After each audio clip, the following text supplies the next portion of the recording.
Welcome back everyone. Today I'm having a quick look and sort of an unboxing, quick first initial thoughts on these Critical Role minis. Now, there's a number of boxes coming out. These are the first three that are available in the UK. These are all the Wildemount factions. I'm going to be really bad at pronouncing names. I don't really know too much of Critical Role. I'm only a little bit in. So I'm going to be judging it more on the sculpts and kind of how useful I think they'll be, rather than maybe characters, whatever that they actually represent. Straight away, off the top of the bat, these cost £50 each. That's RRP, so let's be honest, you get a little bit cheaper than that. That's probably around the $50, $60 mark. A lot of people ask for the prices, so just be, that is £150 worth of miniatures. So let's have a look. So first of all, let's try and pronounce the names and butcher them completely. This is the Clovis Concord and the Menagerie Coast. Now, I'm pretty sure I got that last bit right. So we have 8 miniatures in this box. So starting off, we have one small, maybe like almost like a pirate halfling. That looks pretty cool.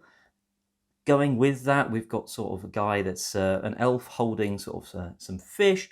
I think that they work quite well together. You've instantly got someone for a dockyard or in a sort of maybe in a marketplace that's selling some fish. You've got a few sort of rather interesting people here. So you've got the guy with like a flaming sword, and that is the translucent plastic. You've got, from the looks of things, a lady holding what is quite an awesome looking sort of shield, almost getting like Byzantine vibes from that for like Age of Empires. You've got, from the looks of things, there's that dragonborn of some kind with one hell of a nice looking warhammery sort of thing. Then you've got some people which I think are probably ones I don't know about. So it looks like that's some kind of maybe half-orc bard, because he's got sort of the instruments and a backpack. So maybe he's there so you can toss a coin to a witcher. You've got someone where there's a sword going through them. Now, that's actually awfully done. So I'm not quite sure if it's showing up in the video, but the sword goes in one place, and where you would expect it to go through from not just the angle, but also the positioning, that's not where it comes out of him the other side. So unless this guy's got some kind of magical body that when you stab him, it goes in one place and comes out somewhere completely different, that's a bit of a letdown. I mean, it looks cool from the front with this sword going into him, this undead sort of figure, and then it's almost ruined by the fact that there's a bit coming out the back. It's almost, if that sword half wasn't coming out the back, it would look better, and that's a bit of a letdown, I would say. And then you've got sort of just a bit of like an elven roguey sort of person. That's a pretty cool one, to be honest. I think the majority of these, I mean, you've got a few there that I think would be NPCs in terms of the pirate, halflingy sort of person, and the people with the fish.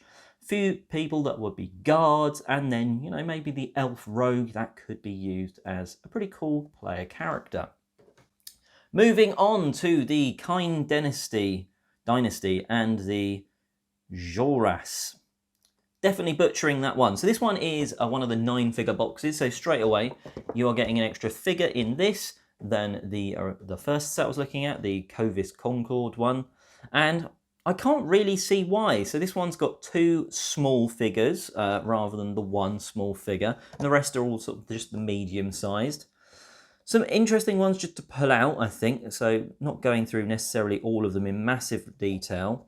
You do have one that's basically got a shadow version of themselves. So it's 9 figures, but is it really? Well, I'm sure that's someone interesting in the storyline, and I feel like a player character or an adversary that your character, your parties might come up against, that could be an interesting one. And maybe you could use that in a puzzle where they have to move their shadow version of themselves slightly like in reverse or through a mirror or something like that. That could be quite an interesting little puzzle you could do with that.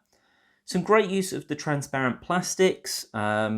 I really like the sort of the female wizard or warlock with the book open and the spell coming from the hand, the sort of the shawl scarf sort of flowing around. That looks really cool.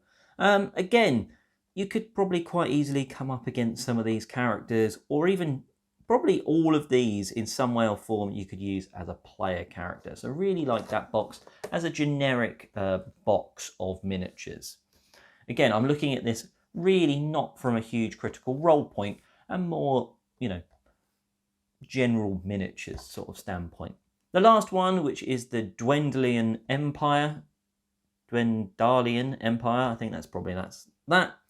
Well, you've got an interesting mix here. So again, this is a 9-figure box. One of mine has fallen over there. So you've got, you know, sort of some cool, rather sort of larger than normal people. So that's like a half ogre or something like that, with like a book. I believe that's one of the shopkeepers in Critical Role, but I'm not massively knowledgeable on that. You've got some interesting ones, like you've got a dwarf there that looks like he's carrying some goods. So again, another person may be good for fleshing out a marketplace or someone on a dock. So that style of thing, someone that you'd bump into around the town. Some figures there that, you know, they look like they're in a bit of armor and could draw a weapon on you. And that's going to be really good for sort of some that are, you know, town guards or just general people that you might be, you know, they might be protecting a VIP that you might need to talk to, and they're not going to let you through the first time. I think the standout here is that Dragonborn with that huge warhammer. That looks really cool. Not as much transparent plastic in this one, only from the looks of things, only the one figure with some sort of sparky, sort of maybe ice or lightning coming from their hand. Other than that, I think generally, maybe these are more NPCs than characters, though you could definitely use a few of them as characters. Overall, from a completely non-Critical Role standpoint, great way of rounding out a lot of different classes or creatures, races, because there's not an abundance of Dragonborns and different things like that, and this is going to give you quite a few different options. It's important to talk about the cost of these miniatures. So what I'm holding here is £150 worth of content. They are £50 a box, and well, is that a good price? Obviously, that's for you to decide. 8 or 9 miniatures, depending on the box that you go for, and they are pre-painted, and they've got the Critical Role licensing. So, you know, adding all that together, I think you're probably getting to that price point, that £50. Again, that's £50 RRP, so, you know, you can get it cheaper if you shop around, I'm sure. Probably be $50, $60 for these packs. There's some in here that you're going to have to almost work into a storyline, like the person where they've got like the one model and then the reflected shadow version of themselves. Realistically, to use that mini, you can use the regular one absolutely easily. To use the shadow one, however, I think if you're wanting to use it as the two together, you're going to have to really specifically write that into an adventure. Other than that, though, most of these could, well, to be honest, they could fit into any D&D campaign. You could find these in a tavern. You could come up against a lot of them in a dungeon. You could find them at the market. You could find them anywhere you want. And that's the brilliant thing with some of these miniatures. And to be honest, there's none of them in here that really stand out as you can't reuse that. A lot of these are, you could easily meet them in one town and then they could be in another town somewhere else and they won't draw too much attention. And then there are a few like some of the bigger ones that it's a bit more obvious. It's like, you know, that's going to be an important person that maybe could be reoccurring, or it might just be for a player character, or it could be you come up against them once and then you probably can't use them again too much, because otherwise, because they're so obviously cool and unique sculpts, it would mean your players would be like, oh, didn't we fight that person a couple of sessions ago? Otherwise, though, really enjoy them. If pre-painted is your bag, then these could go in your bag. And well, I hope you enjoyed like the spinning pictures. Let me know in the comment section below if they worked well, to sort of give you an overview. Let me know what you thought of the video. Like, subscribe, all that jazz, and I'm Oliver East, signing out.